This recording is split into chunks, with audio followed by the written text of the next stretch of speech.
ചെർപ്പുളശ്ശേരിയിൽ നിയന്ത്രണം വിട്ട car electric പോസ്റ്റിൽ ഇടിച്ചു. ഒറ്റപ്പാലം റോഡിൽ വൈകുന്നേരം 4 മണിയോടെയാണ് സംഭവം. ആളപായമില്ല.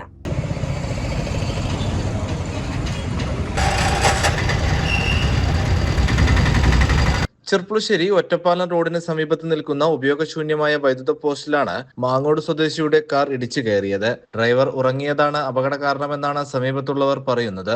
പോസ്റ്റ് തകർന്ന സമീപത്തെ കടയുടെ ബോർഡിന് മുകളിലേക്ക് വീണെങ്കിലും കേടുപാടല്ലാതെ മറ്റ് അപകടമുണ്ടാകാത്തത് ആശ്വാസമായി.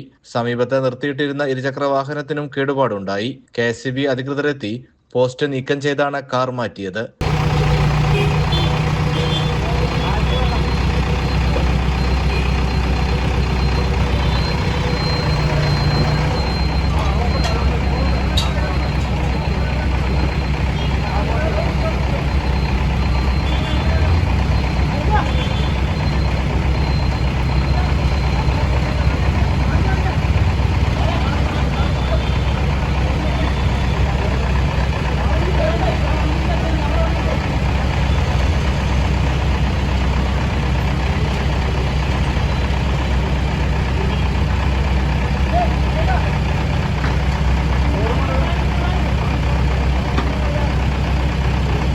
CCN ചെർപ്പുളശ്ശേരി.